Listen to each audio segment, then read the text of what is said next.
Boa noite, feliz 2020 a todos, que eu ainda não desejei, que Deus nos abençoe muito nesse ano de 2020. Dia 31 de dezembro, próximo à meia-noite, eu e a minha família saímos lá da janta que a gente estava fazendo. Muito provavelmente você fez o mesmo. Você caminhou até um lugar, uma janela, um lugar aberto, para contemplar o quê? Os fogos. Alguém viu fogos na virada? Aqui em Bento tem fogos, bem pouquinho. Caxias tem bem pouquinho também. A gente cria aquela expectativa de que os fogos vão ser bonitos, mas na verdade dá uma explosãozinha aqui e outra ali. E por que as pessoas jogam os fogos, de artifício no 31 de dezembro? Na expectativa de que alguma coisa diferente está acontecendo naquela noite, de que o velho ano vai ficar para trás, que vai surgir um novo ano diante de nós. Mas eu quero te deixar uma notícia. O mesmo que deitou naquela noite de 31 de dezembro, muitas vezes ou na maioria das vezes é o mesmo que acorda de manhã no outro dia. É ou não é? Os problemas que a gente deitou com ele dia 31 de dezembro, no 1º de janeiro também estão do nosso lado. E nós, meus queridos, todos os dias temos a chance, a oportunidade de recomeçar. Todos os dias e toda vez que tem um ciclo de um novo ano que começa, nós temos a oportunidade diante de nós, um novo período que se inicia. 2020, agora inicia 2020, esse ano de 2020. E a mensagem que eu vou meditar hoje com vocês é como transformar 2020 no melhor ano da sua vida. Coisa boa, né?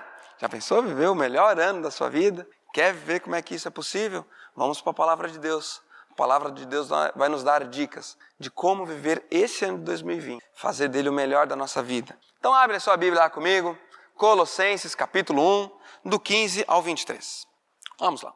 Livro de Colossenses capítulo 1, do 15 em diante, tá bom? Você tem a sua Bíblia em papel, acompanhe comigo. Se você tem no aplicativo do celular, ligue, mas desligue as notificações, tá bom? Para você não ser tentado a responder a mensagem do Zap nesse momento. Vamos lá?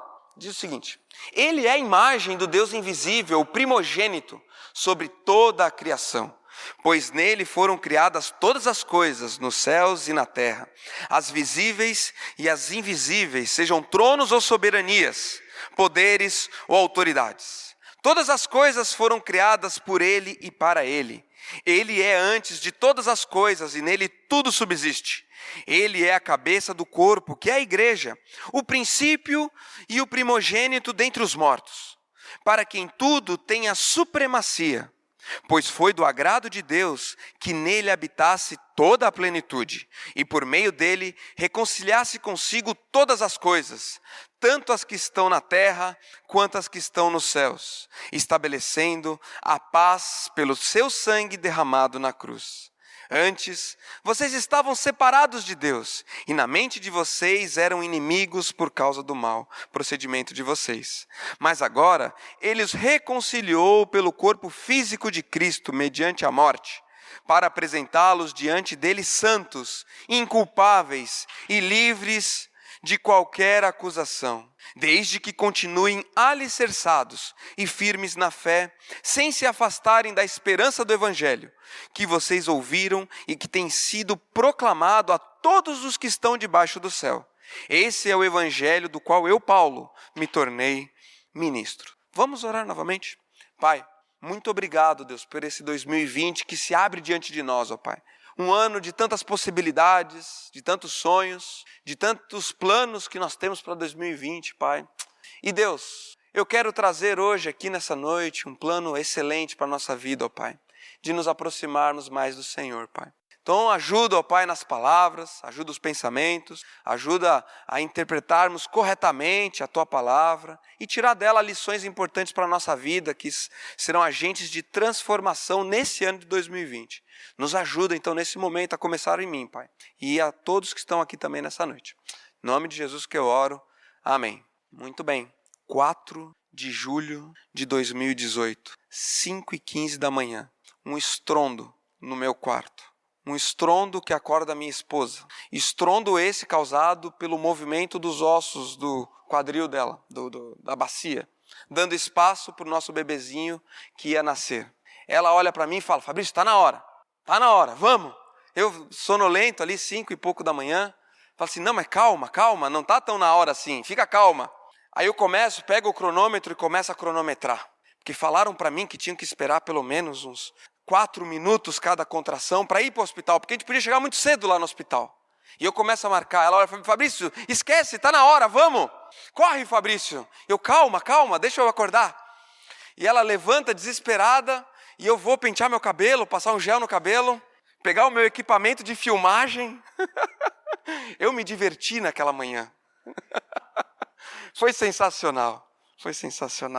Chegamos no hospital, pouco tempo depois, já com 7 centímetros de dilatação e com 10 centímetros nasce de parto normal. Foi muito rápido o parto do Benjamin. E quando foi umas 9, pouquinho da manhã, por volta das 9h15, já estava com ele nos braços. Olha aí a foto da minha esposa, tadinha.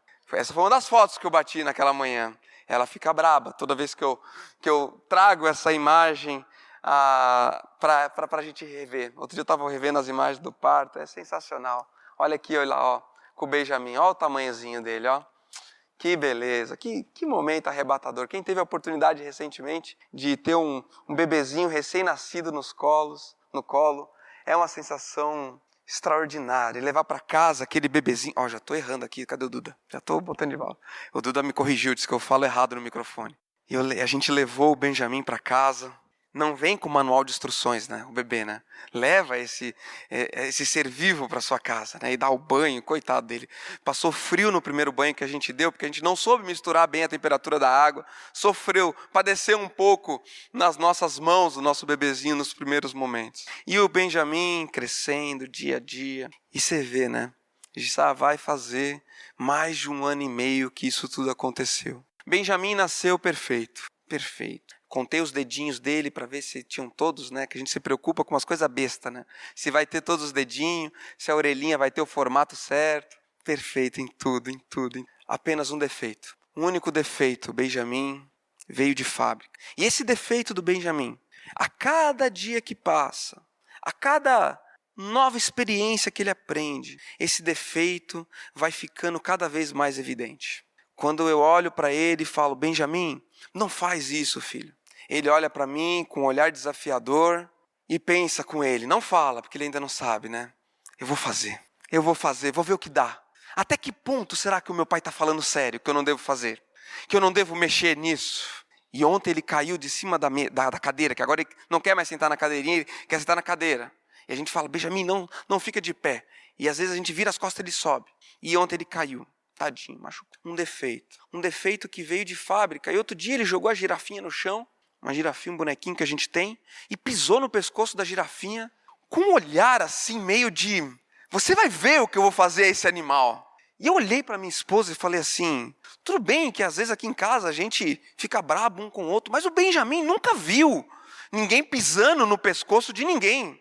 Da onde saiu isso? Da onde saiu essa manifestação no coração dele? Da onde veio isso? Veio do defeito de fábrica, defeito esse, meus queridos, que está ali dentro do coraçãozinho dele. E sabe o que é pior dessa história? Sabe de quem que ele herdou esse defeito? Sabe de quem? Deus e da minha esposa. Que a gente também tem esse defeito. E esse defeito a gente herdou dos nossos pais, os nossos pais assim por diante. E assim por diante, se nós formos na nossa genealogia, por assim dizer, a gente volta lá no Jardim do Éden. Acho interessante, eu estou lendo o Evangelho de Lucas agora na minha leitura anual. E em capítulo 3, versículo 38, tem um versículo muito interessante, que ele vai narrando ali, o evangelista Lucas, a genealogia de Jesus e chega até em Adão. Aí fala ali que Adão era filho de Deus. Adão, filho de Deus, o primeiro homem que foi criado. Se você quiser abrir, pode abrir. Lucas capítulo 3, versículo 38, tem toda a genealogia de Jesus, a começar de José. E eu fico pensando, quando eu li essa genealogia, que interessante, né? O próprio Deus criou Adão num contexto perfeito. O próprio Deus da areia, do pó da terra, como aquela ilustração ali mostra, formou cada órgão de Adão, colocou de pé e soprou o sopro da vida em Adão. E Adão foi criado sem defeito. Sem o defeito que eu vejo na vida do Benjamin, Adão foi criado naquele contexto do Jardim do Éden, um contexto perfeito. E Adão e Eva, sua parceira, o casal que ali foi criado, seduzidos pela serpente, duvidaram do pai, que nem quando Benjamim duvida de mim, ou quando os seus filhos talvez duvidou de você. Adão e Eva duvidaram do pai e se rebelaram contra eles. E naquele momento, o defeito entrou na história da humanidade. Entrou na história da humanidade, lá em Eclesiastes, capítulo 3, versículo 11, diz que Deus colocou no nosso coração o desejo pela eternidade. Porque ao entrar esse defeito no coração do homem, algo veio junto com esse defeito, a morte. Mas o homem não foi criado a princípio para morrer. Adão e Eva no jardim do Éden não foram projetados para morrer. Tanto é que o desejo pela eternidade está no nosso coração. Essa ânsia pela eternidade habita no nosso coração e existe, olha que interessante, eu botei a imagem de um bebê chorando. Porque sabe que o bebê, quando ele nasce, ele começa a chorar. Por que o bebê chora?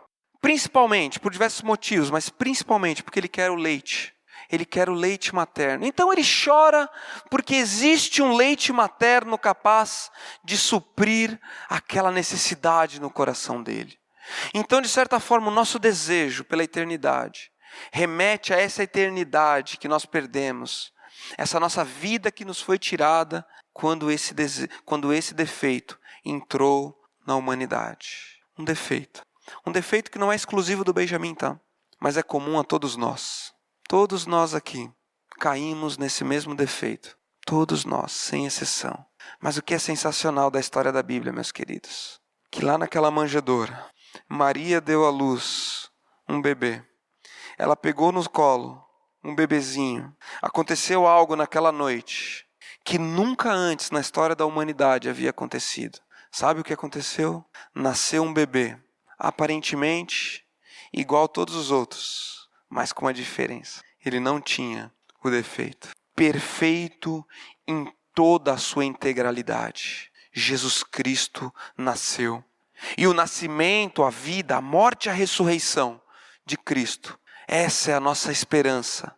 Essa é as boas novas do reino de Deus. Que um bebê nasceu sem defeito. O próprio Cristo. E meus queridos, saber essa história do Natal, saber que Cristo nasceu sem defeito e que Ele foi o sacrifício perfeito por nós. O conhecimento dessa história é de acesso a todos. Todos sabem dessa história. Mas somente saber algo não faz muita diferença, sabia? Em Lucas capítulo 4, versículo 34, vou até ler esse texto para vocês, olha que interessante. Lucas 4, 34 conta a história de que Jesus entra na sinagoga, e lá na sinagoga existe um homem possesso por um demônio. Existe um homem que está prostrado por um espírito imundo, da parte do diabo. Um espírito que quer destruir esse homem. E olha o que o demônio diz no versículo 34. Ah, que queres conosco, Jesus de Nazaré? Vieste para nos destruir? Sei que tu és o Santo de Deus. Você viu o que o demônio falou a respeito de Cristo? Sei que tu és o Santo de Deus. O demônio não tinha nada a ver com Cristo, mas ele tinha uma percepção correta de quem era Cristo. Entender o Evangelho, entender quem é Cristo, de nada adianta se ele não estiver dentro da nossa vida. Intelectualmente a gente pode dominar essa informação. Mas Cristo só vai ser Cristo de verdade na nossa vida quando Ele estiver agindo através da nossa vida, no nosso coração. E eu quero levantar, olhando para esse texto, 5 escolhas que eu tenho que fazer para transformar esse ano no melhor ano da minha vida. Primeira escolha, vamos ler juntos? Vamos lá. Vou parar de buscar somente o que é dessa vida. Deixa eu pegar aqui o pedestal. Quero fazer um negócio aqui. Essa vida, meus queridos, impõe pra gente uma rotina frenética. Se a gente quiser viver um ano diferente, único, como talvez nunca antes a gente tenha vivido, Cristo tem que fazer parte do nosso ano. E o primeiro ponto que eu quero levantar aqui hoje à noite é: eu vou parar somente de buscar o que é dessa vida. Eu vou fazer algumas dobraduras aqui nesse papel. Tá vendo essa imagem aqui? Olha que interessante. Imagina que isso aqui é um gráfico. Um gráfico que mostra como você tem que ser, você tem que conquistar, você tem que crescer, você tem que crescer cada vez mais, Fabrício.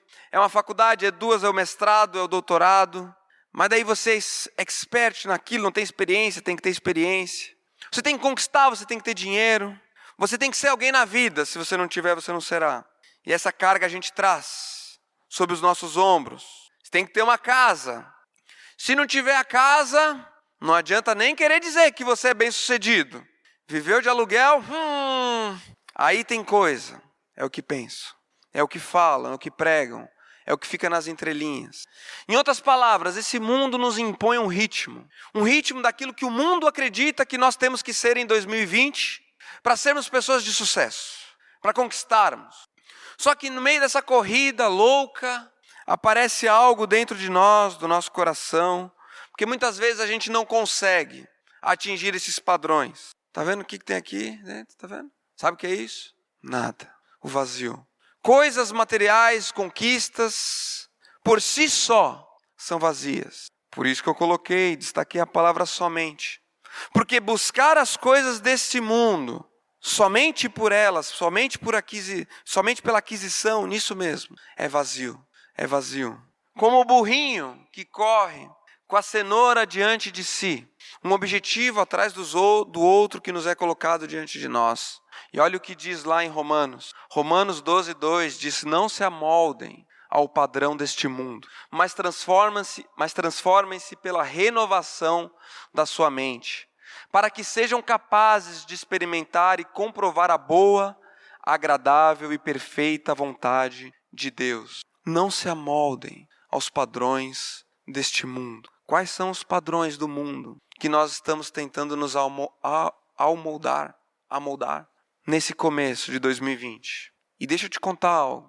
O padrão do mundo para aquilo que é felicidade é uma farsa. Não existe. Ganhar dinheiro por ganhar dinheiro nunca preencherá o coração de ninguém. A casa pode ser a casa mais linda, mas isso é uma grande mentira do diabo. Uma grande mentira do diabo. Você pode pensar: Fabrício, mas eu não quero aquisições, quero experimentar, quero viajar, pegar um avião aqui em Porto Alegre, conhecer o mundo, quero ir para a Europa, quero pegar o avião e voar longe, porque daí sim eu vou vivenciar a minha vida de uma maneira única, de uma maneira excepcional. Aí a gente vai, muito bem. Quero ir para a América Central, Fabrício, quero ir para Curaçao. Conhece Curaçao? Conhece? Já ouviu falar de Curaçao? Águas transparentes. Curaçao entre Curumim e Arroio do Sal. Porque às vezes, meus queridos, para não dizer na maioria das vezes, nem sempre a gente consegue, atingir esses padrões que o mundo nos impõe. E uma asa desse avião vai caindo, a outra asa vai caindo, e se nesse ano não der para viajar, parece que não foi um ano bom. Se esse ano a gente não cresceu financeiramente, parece que ficou aquém. E isso só vai refletindo cada vez mais o nosso vazio interior. Segundo ponto, qual que é? Reconhecerei os meus maus procedimentos. Quando a gente não consegue atingir os parâmetros, muitas vezes a gente corre o risco. Sabe o quê? Até fiz aqui. O que eu preciso fazer para conquistar aquilo que me falta? Daqui a pouco isso aqui pode representar um revólver de algo, não assim literalmente que eu vou sair por aí assaltando as pessoas pelas ruas de Bento Gonçalves, mas um assalto que pode acontecer muitas vezes de uma maneira silenciosa no meu dia a dia, na tentativa de conquistar e de ter aquilo que me é proposto que eu preciso ter para ser uma pessoa feliz no ano de 2020. O que nós temos feito de errado? E esse segundo ponto, ele é chave para ter uma vida, para ter um ano de 2020 como nunca antes. É reconhecerei os meus maus procedimentos. Olha lá, 1:21. Antes vocês estavam separados de Deus e na mente de vocês eram inimigos por causa do mau procedimento de vocês. Inimigos de Deus por causa do nosso mau procedimento. Fabrício, mas eu nunca nem toquei num revólver. Certamente, diante do nosso mundo existem erros e erros, pecados e pecados que por sua vez têm consequências diferentes. Se eu mato uma pessoa, e eu ficarei preso durante um bom período da minha vida por fazê-lo. Diferente se eu pensar o mal contra alguém. E isso, muito provavelmente, não terá implicações jurídicas nessa terra. Mas diante do nosso Deus, tanto uma coisa quanto outra são os nossos maus procedimentos. Diante do nosso Deus, não existe pecadinho e pecadão. Por causa daquele defeito, lá atrás do Jardim do Éden, por causa daquele defeito, o salário daquele defeito, qual que é? A morte. É a morte. E eu acho muito interessante, deixa eu botar para frente aqui. Ixi, tá errado aí? Tá voltando? Em Lucas 7, 36, conta a história de que Jesus entrou na casa de um homem chamado Simeão, que era um fariseu, um homem muito religioso. Chamou ele para ir ali. E quando ele entrou naquela casa, uma mulher se aproximou de Jesus e chorando, derramando as lágrimas nos pés de Jesus, enxugava os pés de Jesus das lágrimas, lavava os pés de Jesus e enxugava com seus cabelos e depois ungiu ali os pés de Jesus com um frasco de perfume. E Simeão pensou o seguinte: puxa, se Jesus soubesse mesmo quem é essa mulher, o tanto de pecado que ela tem, tanto de coisa errada que essa mulher já fez na vida dela, ele nem deixaria ela fazer isso. E Jesus conta uma parábola. Jesus, vendo o coração daquele homem, conta uma parábola. Certo homem tinha 2 devedores. Um estava devendo R$50, o outro R$50.000. Trocando o real pelo dinheiro da época. Mas é assim a parábola, depois você pode conferir lá. E nenhum dos 2 homens tinha como pagar essa dívida. Nem o que devia 50, nem o que devia 50.000.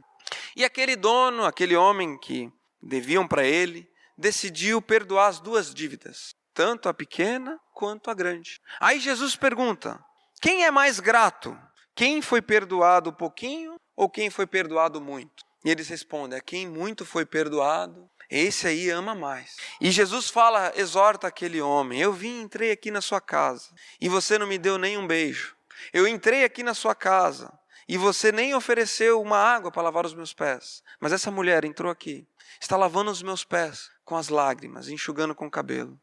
Em outras palavras, meus amigos, se a gente não tiver diante dos nossos olhos os nossos pecados, aquilo que a nossa maldade, olhar para Deus com todo o amor, com todo o carinho e falar assim: Deus, muito obrigado, Pai, porque o Senhor me perdoa. Seja lá qual for o nível desse mau procedimento, se a gente ficar que nem aquele homem, julgando os outros, nós não vamos ter um ano de 2020 diferente. Vamos ter um ano muito empobrecido. Mas vamos adiante. 3. O que diz? Que legal. Olha aqui, mais uma dobradura aqui, ó.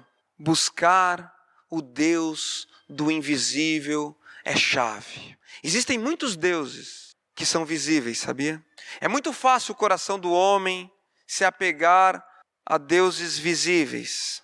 Mas o que esse versículo nos mostra, aqui no versículo 15, é que ele é a imagem do Deus invisível. E essa dobradura aqui nos chama a olhar para cima. Olha para cima nesse momento. Olha aí do seu lugar para cima. O que você está vendo? O que está vendo?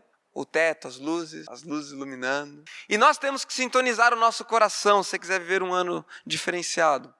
Sintonizar o nosso coração a contemplar o Deus do invisível e não os deuses visíveis, por assim dizer. Coloquei alguns aqui. Pequenas empresas, grandes negócios. Coisas, muitas vezes, iniciativas tão saudáveis de pequenos negócios que surgem. Mas muitas vezes o nosso trabalho pode se transformar um Deus na nossa vida. Roubar a nossa paz, roubar a nossa alegria, levar cativo todos os nossos pensamentos, todos os nossos planos. Fazer de um pequeno negócio um Deus. Um Deus. E aqui no versículo 15 fala, ele é a imagem do Deus invisível. Quais têm sido os deuses que estão diante de nós? Eu coloquei até um outro aqui, o dinheiro. Daqui a pouco o dinheiro pode ser um Deus. Nosso coração, o relacionamento, a busca desenfreada por um relacionamento. Eu não sei qual é, talvez, a dificuldade de cada um aqui. Eu tenho muitas dificuldades. Muitas coisas que muitas vezes são deuses na minha vida. Coloquei até aqui o Netflix. Às vezes o Netflix pode ser um Deus, uma fuga, aonde talvez você tenha encontrado refúgio. Em histórias abstratas que contam de uma realidade muito distante da sua. Minha esposa fez estágio esse semestre passado numa escola. Ela perguntou para os alunos, o que eles fazem quando eles estão tristes? Quase que 90% deles falou, a gente entra no quarto e assiste o Netflix. Assiste uma série. Aí a gente esquece dos problemas. Até que ponto a tecnologia não tem virado Deus no nosso coração? A beleza, ou contemplar-se, o prazer próprio. O que tem sido Deus para nós? Eu coloquei até um em branco aqui, que daqui a pouco, nessa noite, um outro Deus pode estar surgindo diante de você, diante da minha vida. E é muito legal, no livro de Êxodo, capítulo 33, Moisés está diante do povo ali no deserto, e ele pede para Deus que caminhe com ele. E ele pede para Deus que Deus se apresente para ele. Porque Deus é o Deus do invisível, mas Moisés quer ver Deus face a face. E Deus fala para Moisés, Moisés, eu não posso me mostrar plenamente para você, se eu me mostrar para ti, você será consumido pela minha glória. E Deus coloca Moisés na fenda de uma rocha, tampa essa fenda com a mão e a glória de Deus passa diante de Moisés. E nós podemos pensar assim, puxa vida, né? Esse Deus invisível, esse Deus tão grandioso, como eu posso me aproximar dele? Como eu posso visualizar esse Deus do invisível que Moisés, que era um dos grandes homens do Antigo Testamento, foi necessário todo esse cuidado para chegar diante de Deus? E a resposta para isso é esse versículo 15 de Colossenses 1,15. Que ele é a imagem de Deus, do Deus invisível, primogênito de toda a criação. Você quer contemplar o Deus do invisível? Contemple Cristo. Esse ele aqui que é citado é a pessoa de Jesus Cristo. Nós podemos olhar a Deus face a face, porque a gente pode contemplar quem Cristo é, quem Ele é na nossa vida. Vamos adiante. Quarto, vamos ler junto?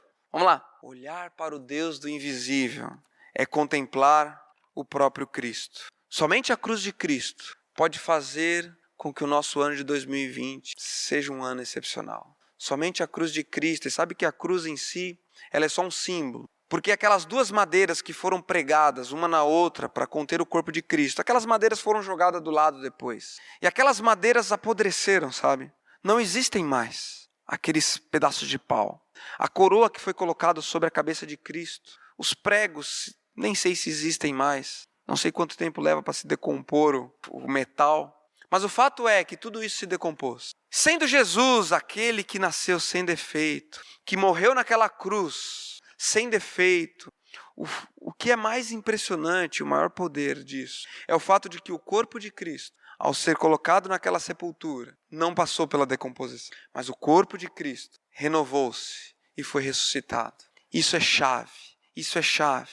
Então me reconciliarei com Deus através da cruz de Cristo. Um homem, ele pode ser virtuoso, ele pode ser respeitoso, ele pode respeitar todos, respeitar a esposa, o filho, os pais. Ele pode ser altruísta, pensar mais no próximo do que ele mesmo. Ele pode ser um homem amoroso, dizer todos os dias para a esposa que ama ele, que ele a ama. Ele pode ser também generoso, dar os bens dele, se desfazer com um apego tremendo dos bens dele. O que mais? Último aqui. Honesto. Pode ser um homem extremamente honesto. Um homem, uma mulher, um homem de conduta impecável. E todas algumas das características que eu coloquei aqui, elas são excepcionais, são maravilhosas. São características que a gente tem que buscar desenvolver durante toda a nossa vida. E aqui embaixo tem uma ilustração que não dá para ver muito, mas que ilustra a nossa vida. Criança, casa, tem filhos e morre. Nenhuma dessas virtudes é suficiente para garantir a nossa vida eterna, para garantir a nossa passagem para o céu, para satisfazer aquele desejo do nosso coração, lá de Eclesiastes 3:11, do desejo pela eternidade. Somente a cruz de Cristo pode fazer isso. Somente Cristo, porque Ele é o caminho, a verdade e a vida. Por meio dele, volta lá para Colossenses 20, agora, versículo 20, 1:20. Por meio dele reconciliaste consigo todas as coisas, tanto as que estão na terra, quanto as que estão nos céus, estabelecendo a paz pelo seu sangue derramado na cruz. 22 agora, olha só. Mas agora, ele os reconciliou pelo corpo físico de Cristo, mediante a morte, para apresentá-los diante dele santos, inculpáveis e livres de qualquer acusação. Esse é o nosso Deus, essa é a obra de Cristo por nós. E o quinto e último, vamos lá. Entregarei, talvez está faltando só esse detalhe, para viver um ano como nunca antes. Fabrício, eu já sou cristão, eu acredito nesse Jesus, eu acredito, mas talvez está faltando um detalhe. Entregar a Cristo o trono da sua vida. Olha aqui, fiz até um trono aqui. Está vendo o trono? Mais ou menos, né? Quem está sentado no trono da sua vida? Quem tá sentado? Em outras palavras, quem está tomando as decisões? É você ou é o próprio Cristo? Quem manda e desmanda? Quem obedece? Quando as minhas decisões têm que ser tomadas. Porque saiba que 2020 será um ano repleto de decisões. Eu tive que tomar decisões para estar aqui hoje. E você também. Você decidiu vir aqui hoje. Decisões serão tomadas. E para ter um ano como nunca outro, talvez está faltando isso para a gente. Pegar Cristo e falar assim, Cristo, esse ano o Senhor vai sentar no trono. O Senhor vai sentar no trono. Porque olha o que diz aqui o versículo 21. O 23, perdão. Desde que continuem alicerçados e firmes na fé, sem se afastarem da esperança do Evangelho, que vocês ouviram e que tem sido proclamado a todos os que estão debaixo do céu. A vida cristã não é um evento único que aconteceu lá no passado e que a gente coloca numa gaveta. Ah, que legal, Cristo morreu por mim naquela cruz, Ele ressuscitou, eu creio nele, valeu. A gente se vê no céu. A vida cristã não é essa. A vida cristã é aqui e agora, é hoje. 12 de janeiro de 2020. É agora. O reino dos céus está acontecendo agora nas nossas vidas. E o trono talvez está faltando para que a gente viva essa vida abundante. E para finalizar, meus queridos, eu quero só dar algumas dicas de como fazer Cristo sentar no trono da nossa vida. Primeiro aspecto é o alimento. O que nós temos nos alimentado? Não no sentido do alimento, pão, arroz, feijão e carne. Mas o que os nossos sentidos têm entrado em contato? O que os nossos ouvidos estão ouvindo? O que os nossos olhos estão vendo? Como que a gente está recebendo as informações ao nosso redor? Isso é o alimento. Que a gente decide todos os dias que a gente vai colocar para dentro da nossa mente. O alimento. E Cristo, Ele quer sentar no trono. Ele quer fazer parte da nossa vida. Ele quer ser o nosso alimento diário. Porque esse alimento vai gerar pensamentos. Se nós buscarmos nos alimentar todos os dias da sua palavra, ter contato com pessoas que falam essa mesma linguagem, falar de Cristo através da nossa fala para os outros, nos alimentarmos com a tua palavra, isso vai gerar na nossa mente pensamentos que vão girar em torno do reino dos céus. E esses pensamentos vão gerar em nós sentimentos. Sentimentos de como a gente vai viver esse ano. Sentimentos são frutos dos nossos pensamentos, que são frutos daquilo que a gente se alimenta. Os sentimentos geram ações. A gente vai agir com base naquilo que a gente está sentindo. E essas ações vão gerar resultados. Resultados de uma caminhada com Deus. E esses resultados vão levar a gente a nos alimentar cada vez mais. Esse ciclo, voltado para Cristo, colocando Ele no centro desse ciclo, fará de 2020 um ano excepcional. Com o que nós temos nos alimentado, no que nós temos pensado, como a gente está nutrindo os nossos sentimentos e o que a gente tem efetivamente feito. Isso tem muito a ver com os resultados que vão haver sobre a nossa vida. Como transformar então 2020 no melhor ano da minha vida? 5 passos. Vamos ler junto novamente? Só para recapitular. Vou parar de buscar somente o que é dessa vida. 2. Reconhecerei os meus maus procedimentos. 3. Buscarei o Deus invisível. 4. Me reconciliarei com Deus através da cruz de Cristo. E o 5. Entregarei a Cristo o trono da minha vida. Vamos ficar de pé? Fica de pé comigo. Nosso Deus, nosso Pai.